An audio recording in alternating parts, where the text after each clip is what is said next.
श्री कृष्ण के कंजूस भक्त की कथा। जब श्री कृष्ण ने उसकी कंजूसी देखकर उसका हाथ पकड़ लिया। एक बार एक कंजूस सेठ करोड़ी मल था। कंजूसी में उसका हाल ऐसा कि चमड़ी जाए पर दमड़ी ना जाए। वह श्री कृष्ण का भक्त था।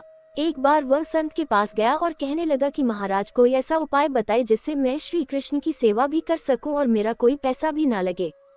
संत जी उसकी कंजूसी की आदत से अवगत थे, इसलिए कहने लगे कि तुम श्री कृष्ण की मानसिक सेवा किया करो।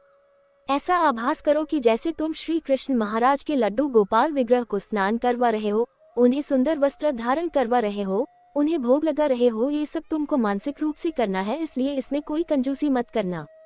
पूरे वैभव के साथ श्री कृष्ण के विग्रह की सेवा करना, इसमें तुम्हारा कोई पैसा भी नहीं लगेगा और तुमको श्री कृष्ण की भक्ति और सेवा दोनों का फल और आनंद प्राप्त होगा। अब कंजूस सेठ का नियम बन गया। वह प्रतिदिन बहुत ही भाव से श्री कृष्ण को स्नान करवाता, वस्त्र धारण करवाता, उनकी पूजा पाठ करता और दूध में शक्कर डालकर भोग लगवाता। ऐसे नियम का पालन करते करते कोई वर्ष बीत गया। अब तो मानसिक पूजा में भी उसे ऐसी अनुभूति होती कि जैसे सचमुच भगवान उनका भोग ग्रहण कर रहे हैं।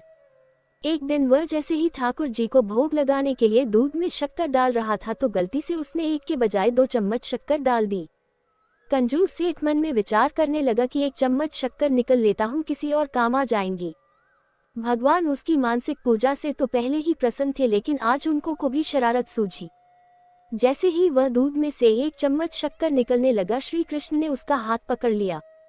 भगवान कहने लगे कि रहने दे, ज्यादा शक्कर तुमने कौन सा कोई पैसा खर्च किया है। तुम अपनी आदत से मजबूर हो, मानसिक पूजा में भी तुमको कंजूसी सूझ रही है। श्री कृष्ण का साक्षात स्पर्श पाकर वह भक्त धन्य हो गया। इसलिए कहते हैं नियम का जीवन में बहुत महत्व है। जीवन में कोई ना कोई नियम जरूर अपनाना चाहिए।